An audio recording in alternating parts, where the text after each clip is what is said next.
Ladies and gentle hands, what makes athletic greatness? I think it's very a subjective topic. Things that can, topple on other things. Different topics that can be brought upon others. What makes an athlete great? What makes a legacy worth talking about? And why is it important? Is it teamwork? Is it how they operate on their own? Is it like a Draymond Green role? How they hold the team together with their play on the small things? Is it a LeBron role where they handle everything on a larger scale? What makes greatness great? And how do we diminish greatness? Now, I think in today, especially, our expectations of greatness go way outside of what an athletically gifted and great player is.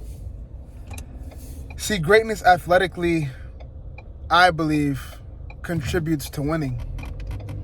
Greatness athletically, there is an individual prowess that needs to be, taking place. But greatness athletically goes beyond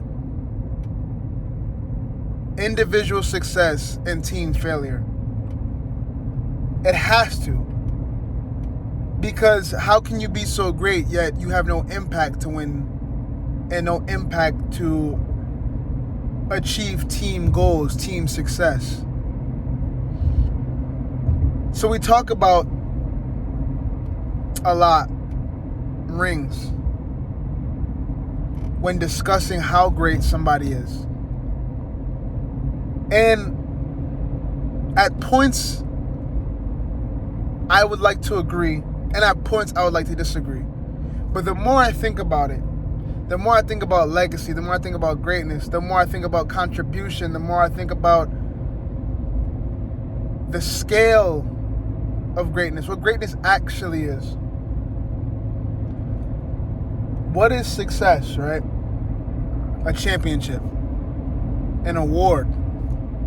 MVP is a success individually. All NBA, first team, second team, third team, all rookie, all defensive. Awards, right? A shout out for your individual play.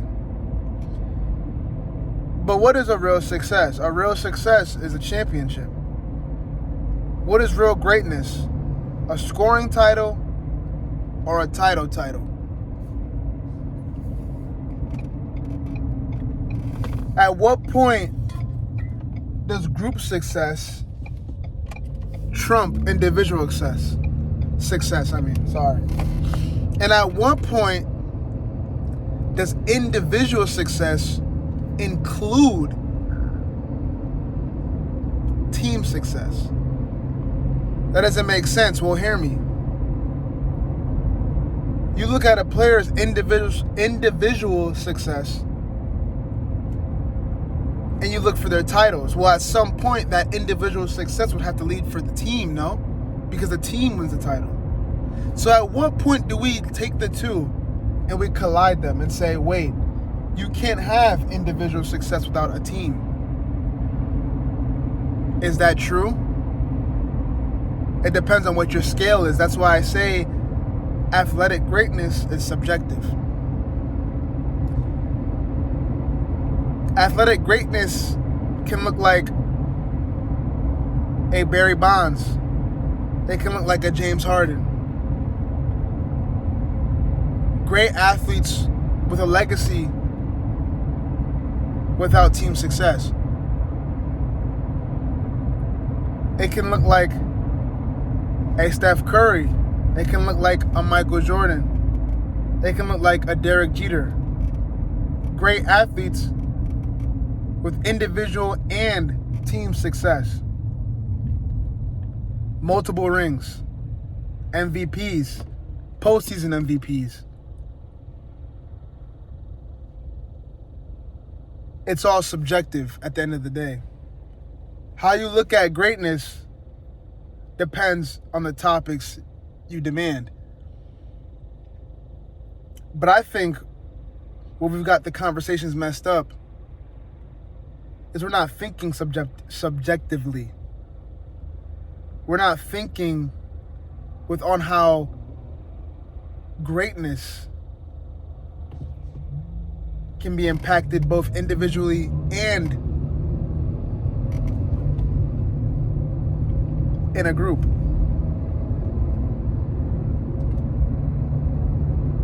Where does success lie in an athlete?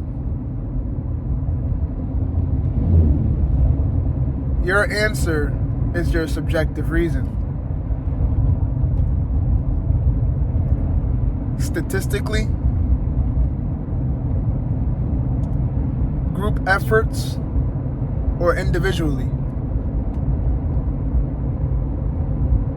Where does success lie to you?